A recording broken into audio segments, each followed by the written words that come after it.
Thank you అమ్మా, thank you. తర్వాత ఇక్కడ మన పొన్నమ్మ గారికి చాలు ఏం మంచి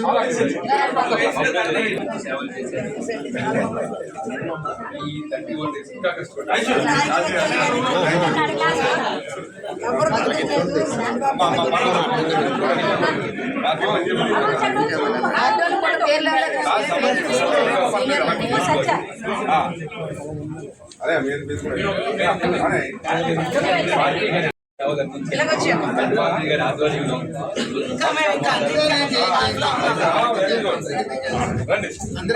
కొంచెం జరిగింది బాబ్జీ గారు ఇటువంటి చదువుకోండి సార్ బాబ్జీ గారు ఇటువంటి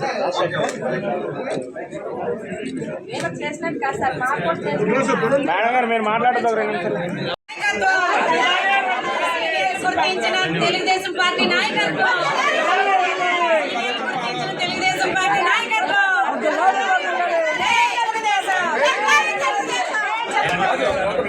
ఈరోజు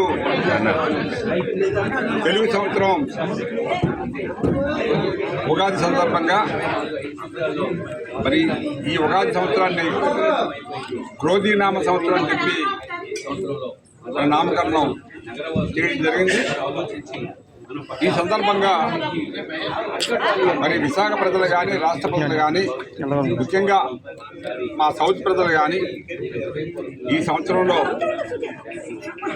మరి సుఖ సంతోషాలతో మా భగవంతుడి దయ వల్ల రేపు మళ్ళీ అధికారం వస్తే మా చంద్రబాబు నాయుడు గారు ముఖ్యమంత్రి అయితే వీళ్ళందరికీ ఎన్నో సమస్యలు ఉన్నాయి. ఈ విశాఖపట్నంలోనూ ఉన్నాయి, సౌత్లో ఉన్నాయి. వీళ్ళందరినీ కూడా ఈ ప్రభుత్వం ద్వారా మా ప్రభుత్వం ద్వారా బాగు చేయాలని ఎన్నో కలలు కంటున్నాం. అవి సఫలమవుతాయని మాకు నమ్మకం ఉంది. ముఖ్యంగా మీ ద్వారా ఈ క్రోధీనామ సంవత్సరం సందర్భంగా విశాఖ ప్రజల్ని, ఆంధ్ర రాష్ట్ర ప్రజల్ని కోరుతున్నా, ఈ క్రోధి అంతా కూడా, క్రోధి అంటే కోపం అనే అర్థం. మీ కోపాన్ని ఈ రాక్షస ముఖ్యమంత్రి పరిపాలిస్తున్న జగన్మోహన్ రెడ్డిని ఇంటికి పంపడానికి వాడండి అని చెప్పి నేను కోరుతున్నా. ఎందుకంటే ఆయన ఇంటికి వెళ్ళకపోతే మనమందరం కూడా మరి ఇక బంగాళాఖాతంలోనో లేకపోతే ఇళ్లల్లో మరి మన పళ్ళు మనం చేసుకొని బయటకు రాకుండా మరి అన్నమో రామచంద్రాన్ని అలమటించే పరిస్థితి కూడా వస్తుంది మనకి. ఇప్పటికే 20 లక్షల కోట్లు 12 లక్షల కోట్లు అప్పు చేశాడు.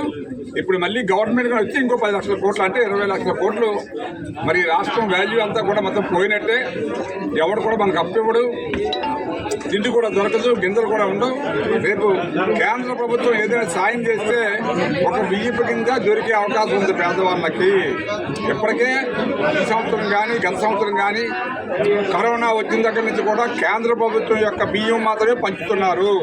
ఆ బియ్యాన్ని ఏదో వీళ్ళు పంచేట్టు సొంతంగా పిల్లపించుకోవడం తప్పితే వీళ్ళు పంచే బియ్యం కూడా లేవు.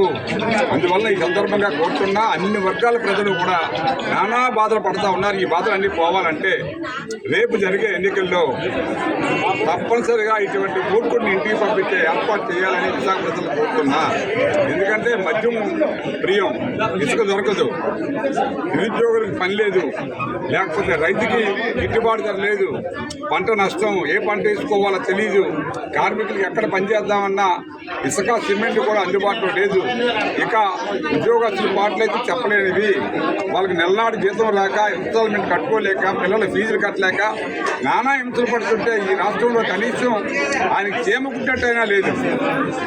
చాలామంది కాలేజీలు రన్ చేసి వాళ్ళ కాలేజీ ఫీజు కట్టకుండా పిల్లల ద్వారా కాలేజీలు ఏం చేస్తున్నారంటే హెరాస్మెంట్ చేసి మీరు ఫీజు కడితే కానీ పరీక్ష రాయడం బెదిరించి నానా ఇబ్బందులు పెడుతున్న సందర్భాలు ఉన్నాయి. కాబట్టి తప్పనిసరిగా ఇవన్నీ కూడా నీకు ఉసురు తగ్గుతుంది, ప్రజల ఉసురు.